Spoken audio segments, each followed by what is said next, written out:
Who is the Fender American Professional II Stratocaster HSS Mercury with Rosewood really good for? Who should look past it? And does it actually justify its price tag for an everyday guitarist? When I first started digging into the Strat world last year, the biggest question I kept hearing wasn't about tone or vintage vibe, it was whether a premium American-made Strat would actually make a noticeable difference in a gigging or home studio context, or if it was just another pricey collector's item. Link is in the description if you want to check the product details on Amazon.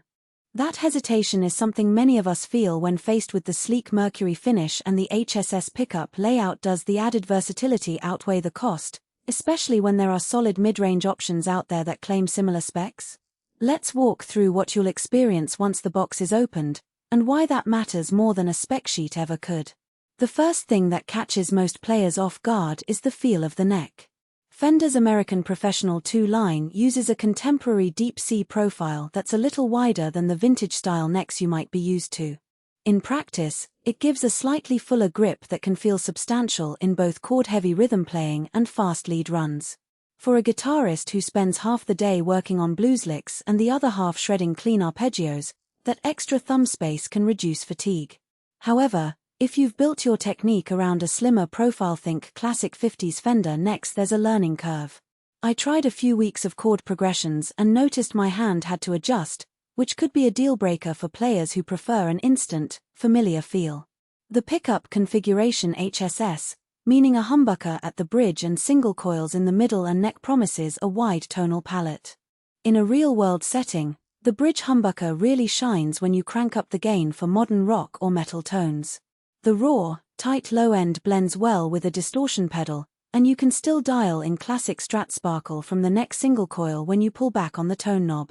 The practical benefit shows up in gig situations where you might need to shift from clean funk rhythm to crushing leads without swapping guitars mid-set. I've taken this Strat through a 3-hour bar gig, and the transition from a clean, glassy rhythm in the neck position to a searing solo in bridge humbucker was seamless. That said, the middle single coil can feel a bit harsh when you sit it right in front of the neck position, especially on high-gain amps. It's not a flaw so much as a characteristic. You'll either love the edgy bite or find yourself dialing back the gain to keep it smooth. The Mercury finish is another point that generates conversation. It's a deep, metallic teal that looks striking under stage lights, and it certainly stands out from the classic sunburst or sun-faded blues. The aesthetic doesn't affect tone, but it does factor into perceived value, and that's where the price for everyday buyers question resurfaces. If you're the type who wants a guitar that turns heads in the rehearsal room and feels as personal as a vintage Strat clone, the Mercury finish adds an emotional premium that can justify the higher price tag.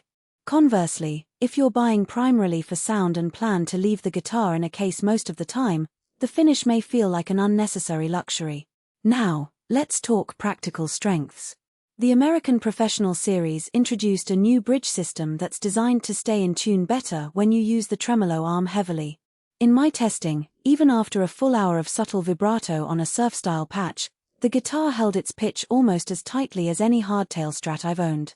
That reliability is huge for players who rely on subtle pitch modulation to add expression without constantly retuning. Another noteworthy feature is the upgraded nut, carved from a high-quality material that reduces string friction.